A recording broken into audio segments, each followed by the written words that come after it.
what you would have been the top 2 clash in the past 2 seasons. Arsenal versus Man City at the Emirates. 5-1 demolition, dare I say.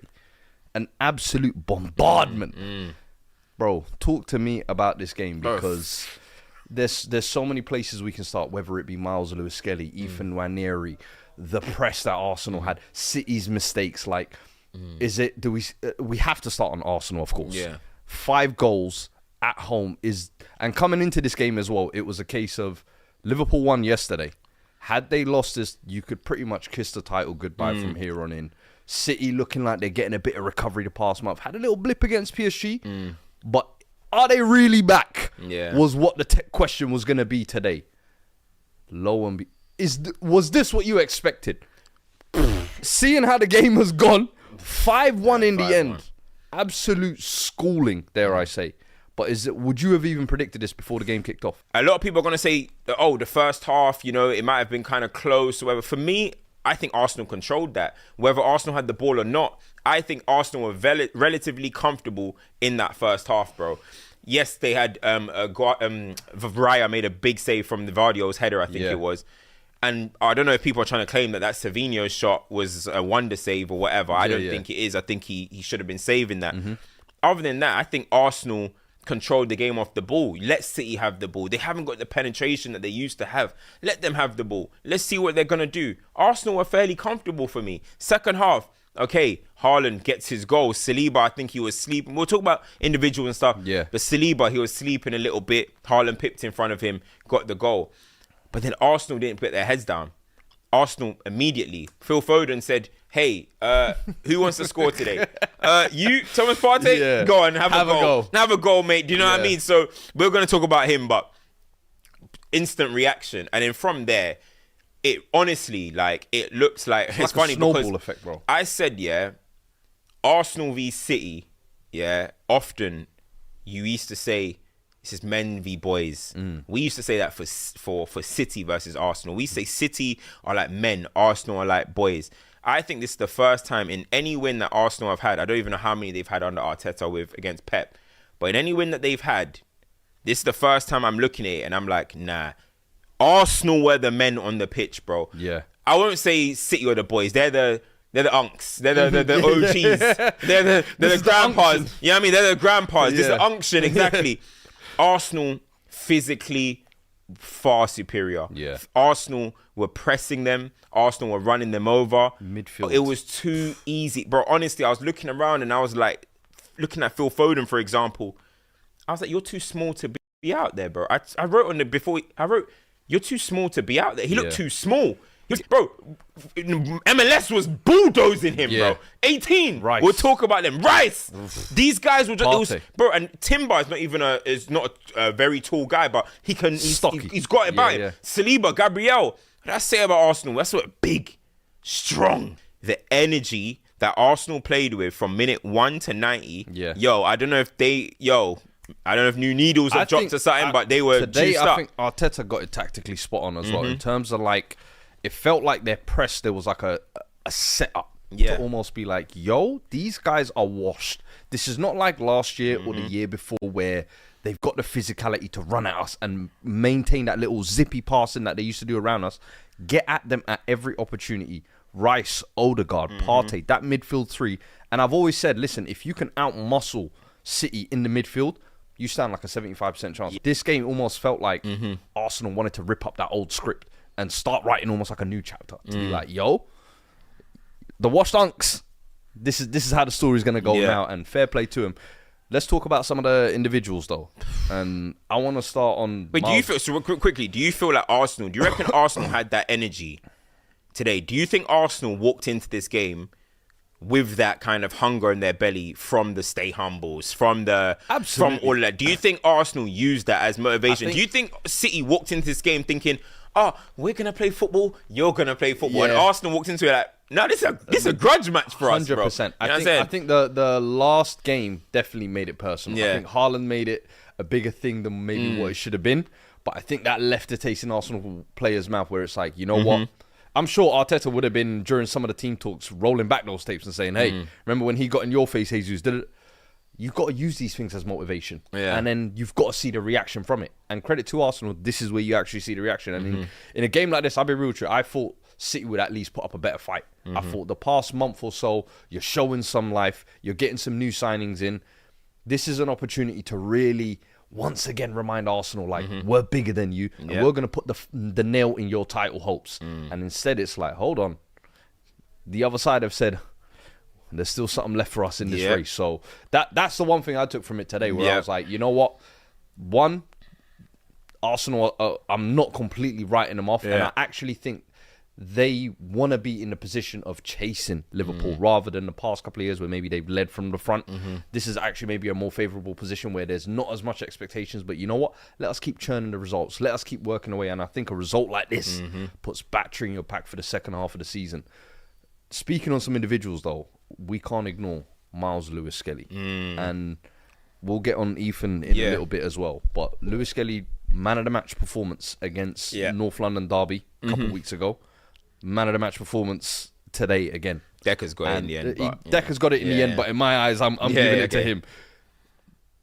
These types of performances, bro, from an 18-year-old, what are you seeing out there, bro? Because I can't even hate. Look, bro. There's nothing bad you can say about him, because in every game I've seen him, I'm like, bro, he's a complete, almost midfielder playing at fullback. And I think he is naturally a midfielder anyway, but...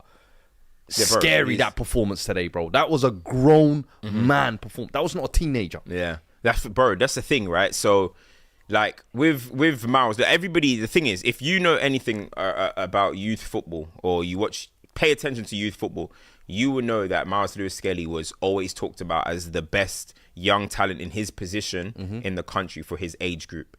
You know that about Miles Lewis-Skelly. Mad player.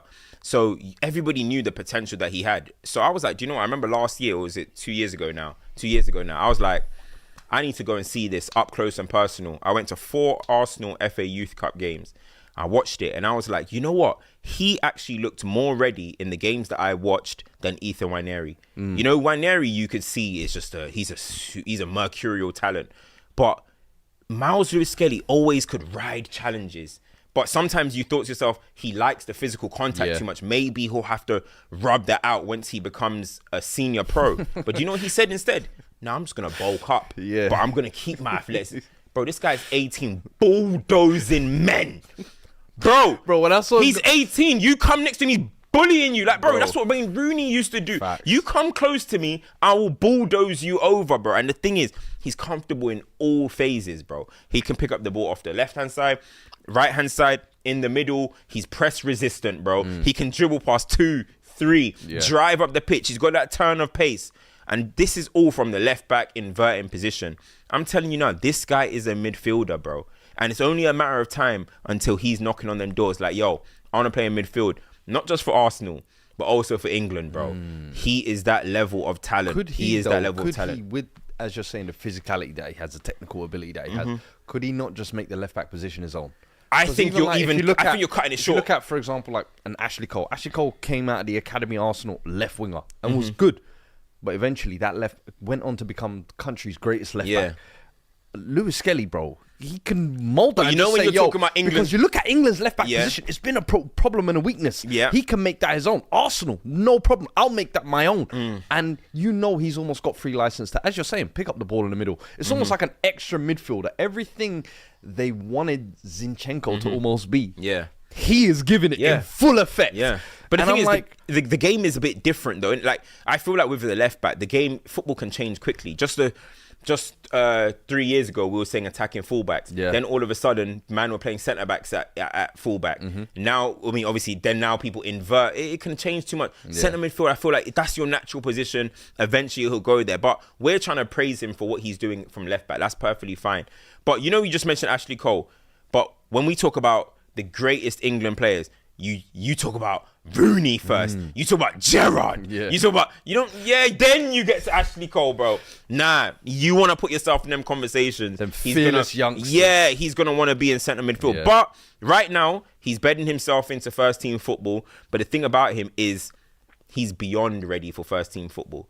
As I keep saying, his physique, it's perfect for it. His engine is perfect for it. And do you know what I love about him? He's got that arrogance, you know? He's got the arrogance. You know, he knows he's him. You know, bro. He knows. Like, you remember when he was mocking you boys? Did you not see him after the North London derby when they asked him, "Yo, you're coming up against Kulusevski, one of the most informed players."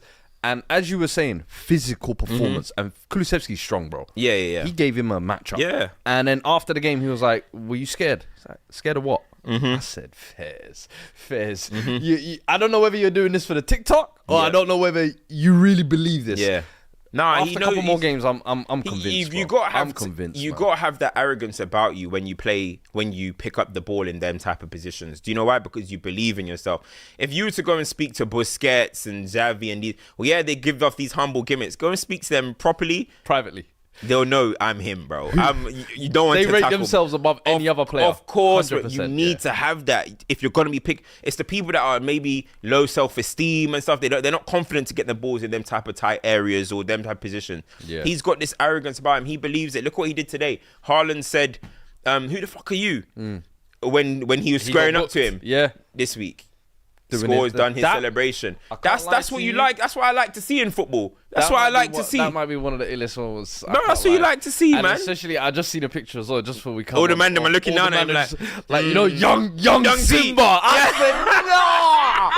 said, no, don't, hey. He don't make that his phone wallpaper for the rest of his life. Yeah, I said, nah, fair. Nah, but do you know what? Like, I think overall, it's what's the word? Him alongside Declan Rice, even alongside Partey as well, they just played with that energy that City couldn't live with. And I think the instruction, for me, was pretty simple from Arteta to overload the midfield. Overload the midfield and let them know that you're there physically. Drive with the ball. You're seeing players driving with the ball a lot more today as well. Declan Rice is doing some fantastic passes, by the way. A lot of people saying that he can't pass, whatever. You know what I mean? Fantastic pass, but there's just this kind of intent. And I know City end up conceding. I know they end up conceding the header, Arsenal end up conceded. But did you see the way Gabriel was defending him? You see Haaland though, let me come first. Haaland, he got no change out of Gabriel. No change. You know, he was mixing it up with Gabriel. He got no change. He thought, try to go over. Let me go for his handsome friend. You know what I mean? And he got one. You know, he got one. But even the way they were like playing with him, leaving him on the floor, being physical, being aggressive. And if you're Man City and you're seeing Haaland, who's your 6'4" physical frame, and the rest of you are these kind of small aging men, they're getting fists up, and he's getting thrown all over the place. Yeah. That's just going to send shivers down the rest of the team. And in City at the back line, though, radiating nerves. But that came through Arsenal's press. That came through Arsenal's energy. So that's the one thing I got to give Arsenal. Honestly, it's like they had them asthma pumps today, bro. They were running, bro. Klopp, I don't know, maybe Arteta's got his Listen, blood. we got more Arsenal to talk about. We got City to talk about as well. But I just seen there's over 5,000 of you in here. Big up every single damn one of you. Sunday nights, we appreciate you joining us. Smash the like button though. I see only 700 likes so far. Come on, let's get that up to 1K, shall we? Please, let's get that up ASAP. But let's get back to it. Ethan Nwaneri as well. I want to speak on because it's all right. Deckers first because he came on. I wanted to talk about him last. Okay.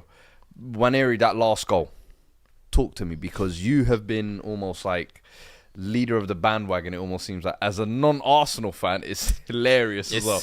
I remember first episode of the season. I want to say you were saying Ethan Nwaneri's easily Arsenal's most technical player, and people were like, "Bro, relax, calm down. He's played only 30 seconds. He's only played 30 seconds," and you was like, "No, I've gone and watched him play. I know what I'm talking about." And Champions League, we're seeing midweek him spinning the ball off his chest, skimming past three man like it's water off a duck's back. And then today I'm seeing, it's almost like as soon as he shifted in, you knew it was going in. And it was almost like a carbon copy of what we saw kind of midweek. Talk to me about this kid. Bro, he's different, bro. Ethan Nwaneri, forget about it. He's different. Yeah. He's different. Hayland, they found two, bro. They found 200%. Because Ethan Nwaneri, though, listen, that's a superstar, bro. And you remember I said, when I said that, I said, bro, Foden and these guys, he's coming for that England 2026 spot, bro. There's no doubt. Oh, you think 2026? 2026. Oh, you're not waiting Nwaneri. 2028 or a bit of development. Bro, don't joke with that one, bro. 2026, Ethan Nwaneri is going to the World Cup, 100%. Do you know how good this guy is, bro? What can't he do? He can run through players. Physically, he's getting there. He's got a quick turn. He's got a quick turn. People haven't even seen the full potential of this guy shooting, bro. The guy can shoot left foot whip. His left foot is a wand, bro. Cuts in with ease, dribbles with ease. First touch is perfection. Runs at you. He's got the arrogance. He's got the confidence. There's not really much that the guy can't do. And a lot of times people are looking at him thinking, oh, he's going to be that creative spark. He will score so many goals for Arsenal. This guy is 17. Fuad, he's not even 18. He is 17 years old. And look at the stuff that he's already done. He's already building a resume. It's not hard to see when a superstar is on his way. Not everyone is Lamine Yamal who's going to do it on the Euro stage. Okay, that's like extraordinary. But if you're talking about special, young talents, Haaland have just produced one, bro. Yeah. And England as a nation keep producing these type of players, bro.